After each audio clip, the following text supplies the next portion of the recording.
Dia pikir aku istri bodoh yang bisa dibohongi. Dia pikir saat minta cerai, dia akan bebas, memulai hidup baru yang kaya raya. Dia tidak tahu saat dia sibuk selingkuh, aku sibuk mengalihkan semua aset atas namaku. Selamat datang di Kotak Curhat, ruang aman untuk setiap cerita. Sebuah tempat di mana setiap suara berhak didengarkan dan setiap cerita dianggap berharga. Di sini kita berbagi kisah nyata tentang perjuangan, sakit hati, harapan, dan segala warna kehidupan yang seringkali kita pendam sendirian. Sebelum lanjut, klik tombol like supaya masalah-masalah kita diringankan, dan klik tombol subscribe supaya rezeki kita lancar. Amin.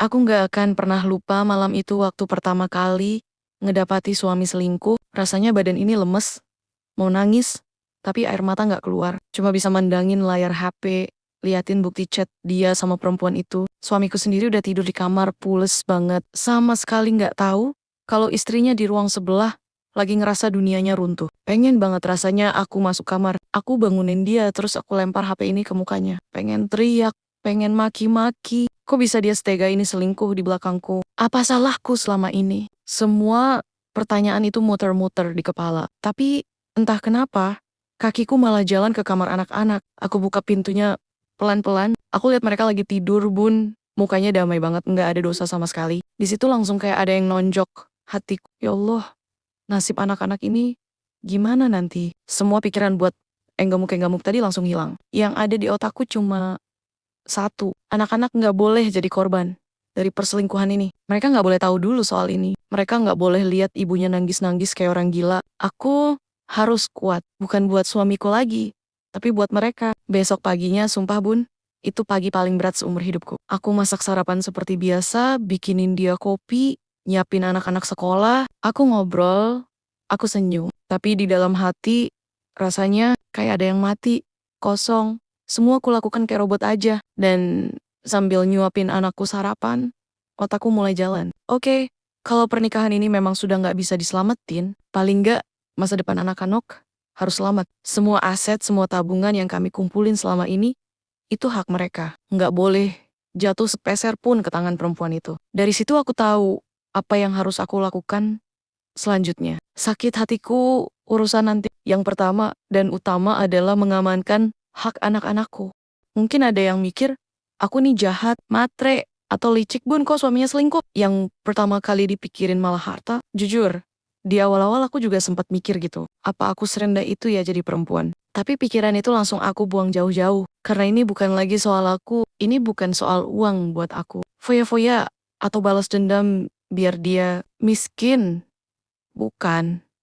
Ini soal tanggung jawabku sebagai Sarah Ibu. Aku langsung teringat semua perjuangan kami dari nol. Aku inget banget Bun, gimana dulu kami tinggal di kontrakan sempit. Makan seadanya biar bisa nabung DP rumah. Aku yang atur keuangannya mati-matian. Aku yang rela nggak beli baju baru. Bertahun-tahun biar bisa nyicil mobil sederhana buat antar jemput anak sekolah. Ada keringat dan air mataku di setiap senti rumah ini, di setiap baut mobil itu, dan semua itu aku lakukan buat siapa? Buat anak-anak. Rumah ini bukan cuma bangunan, tapi tempat anak-anakku tumbuh besar dengan aman. Tabungan itu bukan cuma angka di buku bank, tapi buat biaya sekolah mereka sampai jadi sarjana nanti. Aku nggak akan pernah rela kalau semua hasil jerih payahku dan hak anak-anakku itu nantinya malah dinikmati keenakannya sama perempuan lain yang datang cuma buat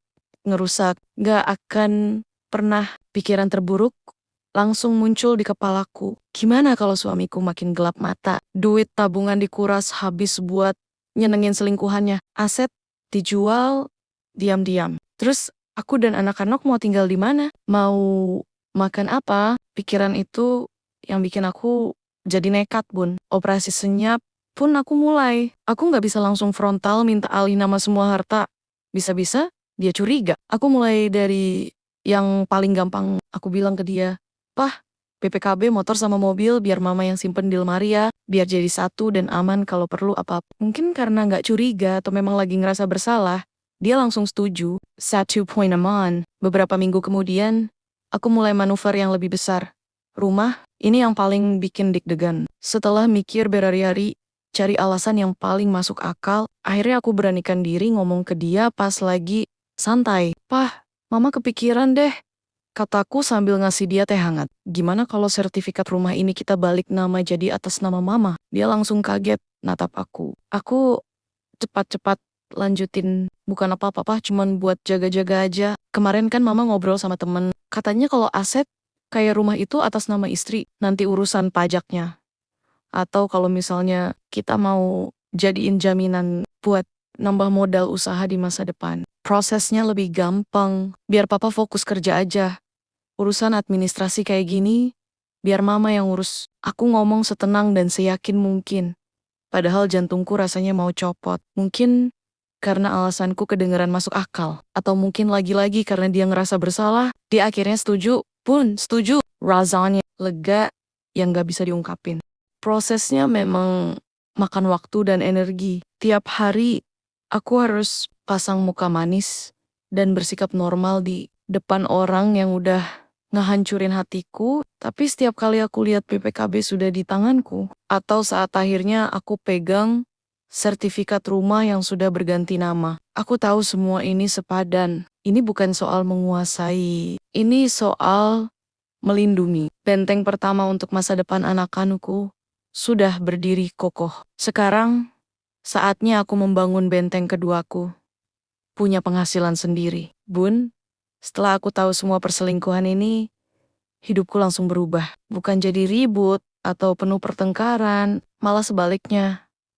Rumah jadi lebih sunyi. Karena sejak saat itu, aku memulai sandiwara terbesarku. Menjadi istri yang pura-pura tidak tahu apa-apa. Padahal, mataku dan hatiku melihat semuanya. Setiap hari, ada saja bakti-bakti baru yang seolah sengaja Allah tunjukkan di depanku. Mungkin biar aku makin yakin sama jalan yang akan aku tempuh. Contohnya soal lembur. Sekarang hampir tiap minggu dia bilang ada lembur mendadak. Lewat WhatsApp dia bilang, "Mah, aku lembur ya, ada kerjaan penting gak bisa ditinggal?" Aku pun balas seperti istri yang baik, "Iya, Pah, semangat ya kerjanya, jangan lupa makan malam." Padahal, Bun, pas aku nyuci celananya kemarin lusa, aku nemu struk parkir dari sebuah hotel di kota sebelah. Jam masuk dan keluarnya pas banget sama jam lembernya dia minggu lalu. Hancur lagi hatiku, remuk lagi. Tapi aku dan struk itu aku foto diam-diam, terus aku buang. Ada lagi soal uang. Pernah suatu hari aku harus buka m-banking dari HP Nia buat bayar tagihan sekolah anak. Dan disitulah mataku lihat deretan transfer aneh. Ada transferan rutin dengan jumlah lumayan ke rekening atas nama perempuan. Ada juga transferan kecil ke salon kecantikan, karaoke, toko baju. Ya Allah, Bun, rasanya dada ini sesek banget. Aku di rumah mati mission, ngirit uang belanja, masak sendiri biar nggak jajan. Dia di luar sana ternyata foya-foya buat nyenengin perempuan itu. Sakitnya nggak bisa diungkapin. Dan yang paling bikin aku mau muntah, Bun, soal chat. Aku nggak pernah lagi sengaja ngecek HP-nya, tapi seringkali pas dia lagi mandi atau ke warung, HP-nya ditinggal. Notifikasi suka muncul di layar dan aku lihat ada chat masuk dari kontak yang namanya Agus Bengkel atau Pak Budi Proyek. Tapi isi pesannya, "Sayang, udah makan belum?" Atau "Beb, kangen." Segitunya dia berusaha nutupin bangkai di depan aku. Dia pikir aku ini istri bodoh yang bisa dibohongi. Semudah itu, di depan aku, dia pura-pura sibuk sama urusan kerjaan dan proyek. Di belakangku, ternyata Pak Budi Proyek itu selingkuhannya. Setiap kali aku nemu bukti baru, rasanya kayak luka lama disiram air cuka, perih. Tapi anehnya, Bun, rasa sakit itu nggak bikin aku makin lemah, malah bikin aku makin yakin. Yakin kalau keputusanku untuk diam-diam menyusun rencana ini sudah sangat benar.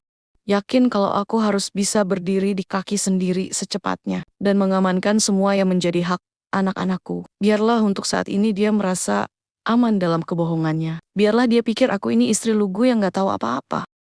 Karena setiap kebohongan yang dia lakukan justru makin memantapkan langkahku. Langkah untuk mempersiapkan kemerdekaanku sendiri.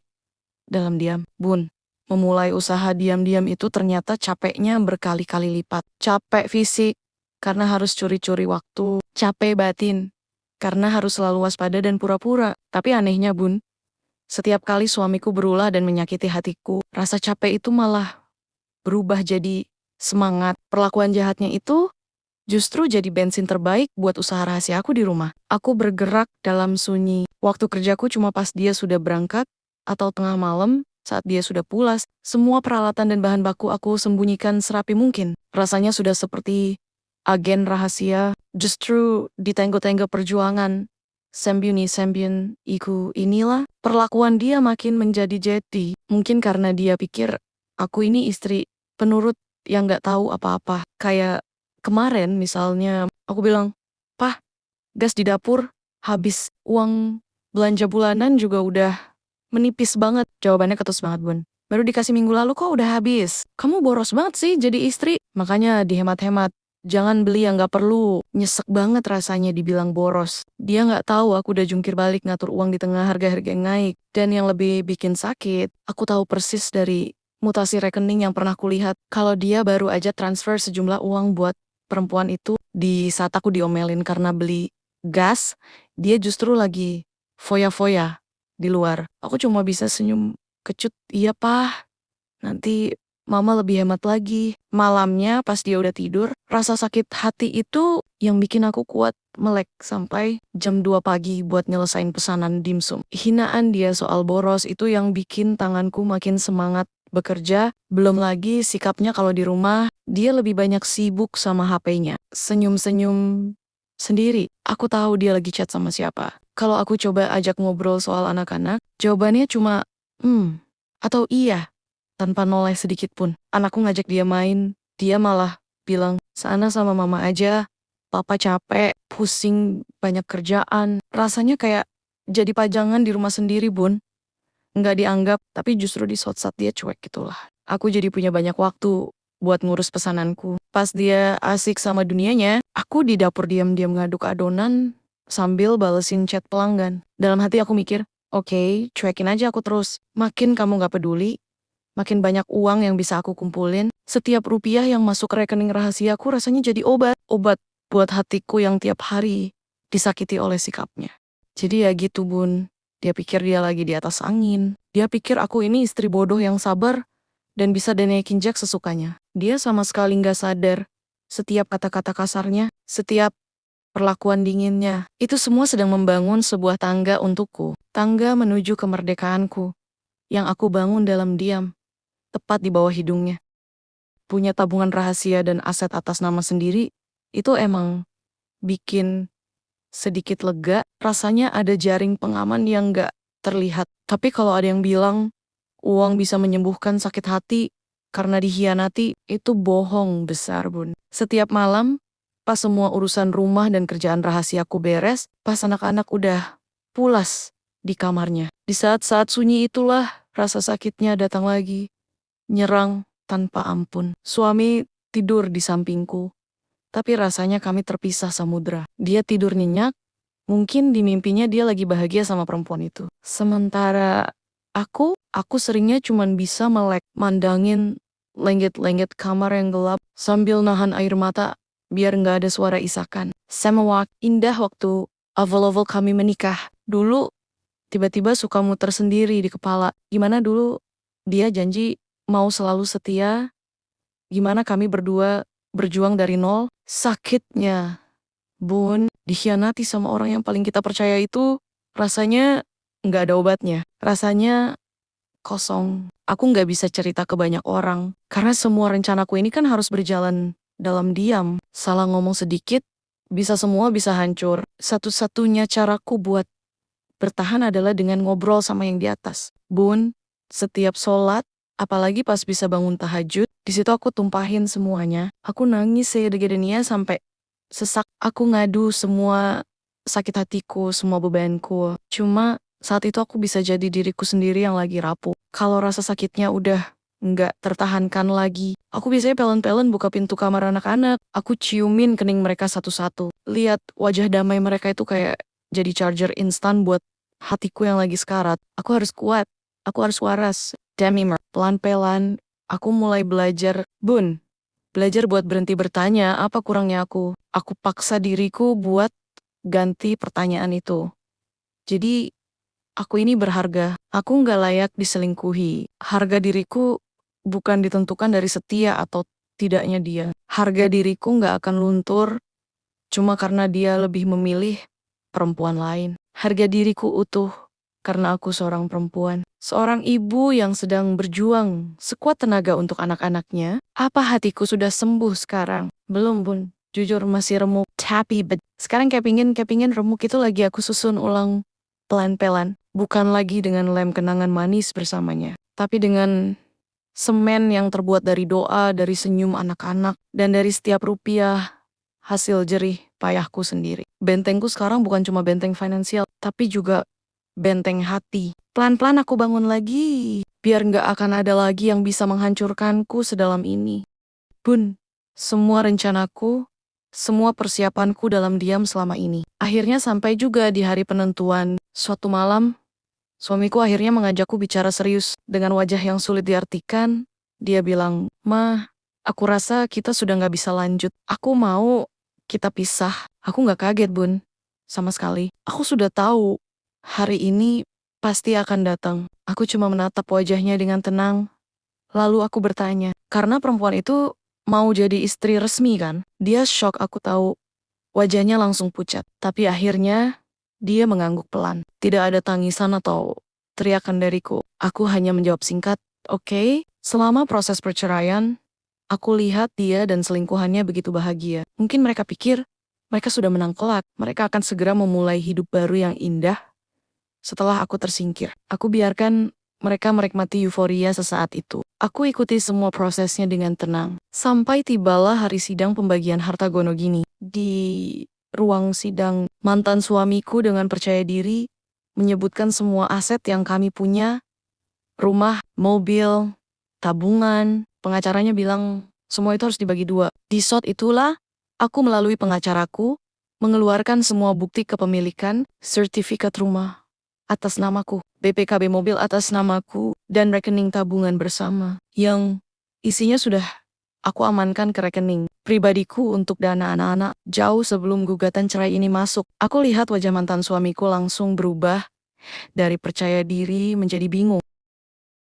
Dia nggak percaya. Perempuan itu yang menunggu di luar. Saat diberitahu, ku dengar langsung marah-marah. Suaranya sampai kedengaran dari dalam. Senyum kemenangannya luntur seketika. Puncaknya adalah saat hakim mengetuk palu. Hakim mengatakan, karena semua aset tersebut sudah sah menjadi milikku sebelum proses perceraian. Dan mengingat ada anak-anak yang masa depannya harus dijamin, maka semua harta itu ditetapkan menjadi hakku untuk digunakan bagi kepentingan anak-anak. Selesai sidang, perempuan itu mengamuk, "Bun." Dia maki-maki mantan suamiku. Mungkin baru sadar kalau dia cuma akan dapat laki-laki pengkhianat tanpa bonus kekayaan. Malamnya, mantan suamiku datang ke rumah. Kali ini nadanya beda, tidak ada lagi arogansi. Dia membujukku untuk membagi harta itu. "Tolonglah, Ma, itu kan hasil kerja keras kita berdua selama ini," katanya. Aku menatap matanya, Bun, untuk pertama kalinya tanpa rasa sakit. Yang ada hanya rasa kasihan. Aku bilang dengan suara paling tenang, "Dulu, waktu kamu memilih untuk menghancurkan kita demi perempuan itu, di saat itulah kamu kehilangan semua hakmu atas kata kita. Ini bukan lagi harta kita, ini adalah harta untuk masa depan anak-anak yang sudah kamu tinggalkan. Kamu silakan mulai hidup baru dari nol dengan pilihanmu. Aku dan anak-anak pun akan memulai hidup baru kami dengan ini." Dia akhirnya pergi, Bun, dengan tangan hampa, kembali pada perempuan yang ternyata hanya menginginkan hartanya. Aku menang. Bukan menang karena dapat semua harta, aku menang karena berhasil melindungi masa depan anak-anakku. Aku menang karena aku tidak sudi dimadu. Dan akhirnya aku bisa mengikhlaskan dia pergi, tapi dengan caraku sendiri. Dan Yang terpenting, aku menang karena aku berhasil berdiri tegak di atas kakiku dan pundakku sendiri. Panjang juga ya ternyata ceritaku. Hehe, makasih banyak ya Bun, udah mau nemenin aku curhat sampai selesai. Rasanya beban di hati jadi lebih ringan. Aku yakin setiap orang punya ujiannya masing-masing, dan ini salah satu ceritaku. Aku jadi penasaran apa ada Bunda Banda di sini yang punya pengalaman mirip-mirip kayak aku, atau mungkin punya sudut pandang yang beda, nasihat, atau sekadar mau kasih semangat. Apapun itu aku seneng banget kalau bunda-bunda mau berbagi cerita juga. Yuk, kita ngobrol di komentar.